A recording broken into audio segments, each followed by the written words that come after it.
Hai HR dan leader, ketemu lagi di channel Ngelola Orang. Pernah nggak sih ngalamin bingung, sulit untuk milih orang, untuk milih kandidat, untuk ditempatkan dalam satu posisi tertentu? Orang dengan kriteria seperti apa sih yang harus kita pilih untuk ditempatkan dalam satu posisi tertentu? Nah, kalau pernah ngerasa bingung, bahkan sampai saat ini sering ngerasa bingung menentukan orang dengan kriteria seperti apa, yuk kita simak cerita berikut ini.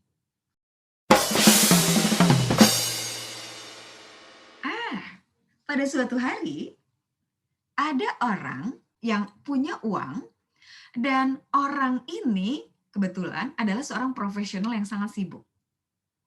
Karena dia punya uang, dia berpikir, kayaknya pengen deh dia melipat gandakan uangnya dengan cara yang halal. Tapi karena kesibukannya, dia bingung gimana caranya melipat gandakan uang tersebut. Kalau lewat dukun, ya janganlah ya. Dia berpikir salah satu caranya adalah dengan berbisnis. Tapi dia kembali bertanya, bagaimana mungkin caranya dia bisa berbisnis kalau dia juga sibuk? Ini seorang profesional. Atau katakan dia orang yang memang punya uang tapi nggak bisa ngelola bisnis. Ngelola bisnis terutama dari nol. Yang dia pikirkan adalah barangkali dengan membeli franchise itu akan lebih memudahkan dia untuk berbisnis, untuk melipat gandakan uangnya. Dia pikir, kemudian akhirnya dia memilih ayam crispy. Jadi dia membeli franchise ayam crispy dan dia lalu berpikir bahwa ayam crispy ini banyak dibeli oleh para mahasiswa.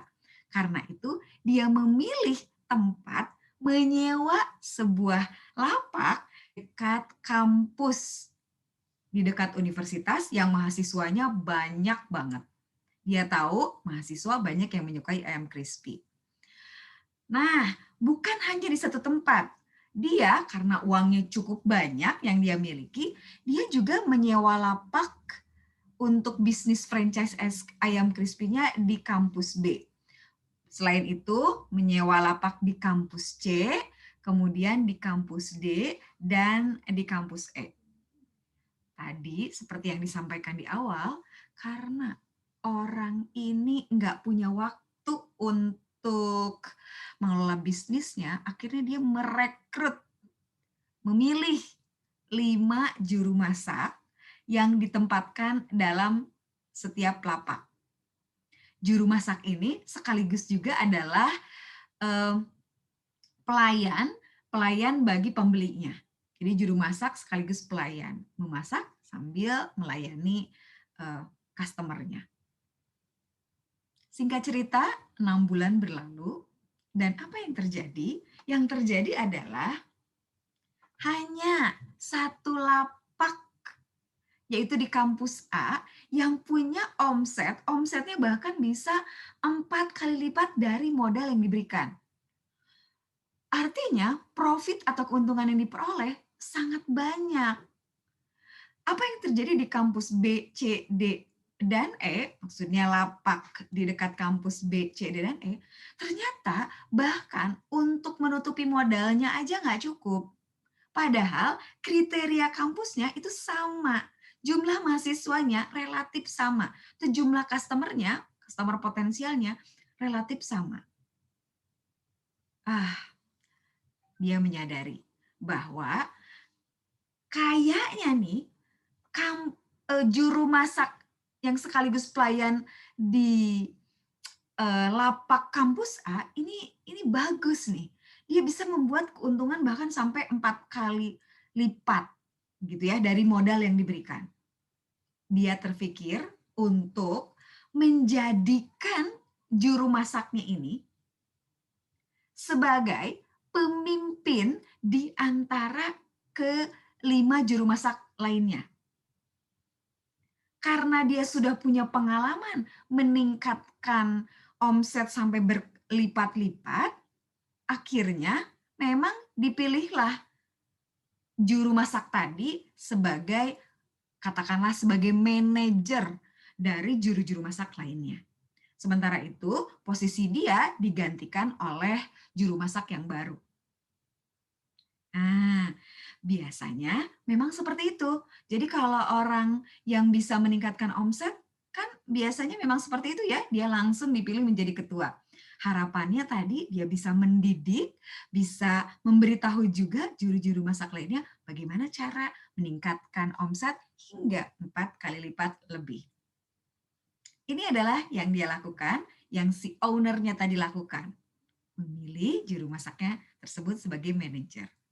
Nah, 6 bulan berlalu, apa yang terjadi? Yang tadinya kampus A menghasilkan omset sampai 4 kali lipat lebih banyak daripada modalnya, 4 kali modalnya, ternyata di kampus A tidak memenuhi, tidak sesuai dengan pencapaian 6 bulan sebelumnya. Bahkan kalau dihitung-hitung dengan modalnya pun ya sama lah. Jadi profit yang dihasilkan tidak banyak. Nah, kampus B, C, D, dan E, lapak di kampus B, C, D, dan E, juga mengalami hal yang sama. Tidak ada peningkatan yang berarti. Wow, owner yang tadi punya uang ini bingung. Mengapa itu terjadi? Anda boleh loh menjawabnya. Mengapa itu terjadi? Ternyata dia baru menyadari juru masak yang tadinya dia memasak di lapak kampus A tidak bisa mengelola dan mengembangkan juru masak di A, B, C, D, dan E. Dia nggak bisa ngelolanya. Dia juga nggak bisa ngarahinnya, serta ternyata juru masak ini nggak bisa ngajarin. Dia emang jago sih masak, dia emang jago melayani, tapi dia nggak bisa ngajarin, nggak bisa ngarahin, nggak bisa ngebimbing. Apalagi kalau berkaitan dengan pembukuan yang lebih rapi, dia nggak bisa. Owner ini lagi mikir, ternyata ini yang menyebabkan sekarang 5 lapak franchise ayam crispy-nya semua menurun, semua belum ada peningkatan. Wah, karena nanggung ya, udah beli bisnis franchise selama 2 tahun, dan udah nyewa lapak selama 2 tahun, akhirnya dia berpikir, kayaknya ada hal yang harus saya lakukan lagi. Saya akan pilih lagi manajer. Kali ini manajernya adalah manajer yang dia merupakan orang dengan kriteria yang keren. IPK-nya bagus, lulusannya S2, bahasa Inggrisnya juga bagus, dan dia adalah penerima beasiswa. Kebetulan owner-nya dapat dari salah satu kampus. Jadi dia adalah salah satu lulusan terbaik. Bahkan tadi, dia adalah lulusan S2. Owner-nya justru sangat terpukau ya. Kita pun banyak akan terpukau dengan lulusan S2, kemudian IPK-nya bagus, dia dapat beasiswa, dan cara ngomongnya juga bagus. Akhirnya direkrutlah orang tersebut.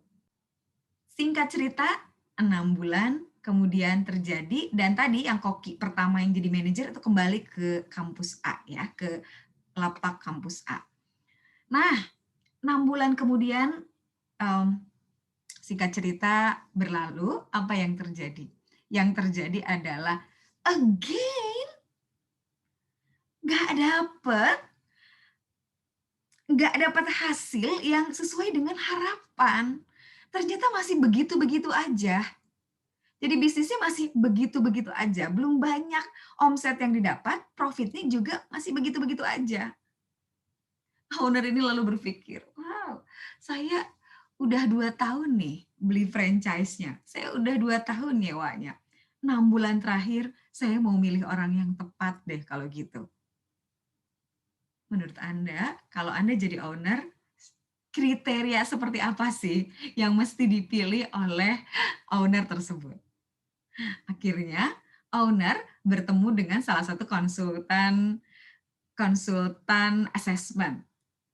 Lalu dia bertanya, kriteria seperti apa sih yang bisa ditentukan untuk bisa menjadi manajer yang memanajeri, yang mengelola, yang mengarahkan, yang membimbing, yang mendelegasi, yang membuat perencanaan, yang bisa membuat strategi supaya bisnis franchise ayam crispy-nya itu meningkat. Kira-kira kriteria seperti apa? Akhirnya disampaikanlah kriteria. Kriterianya adalah orang keren aja,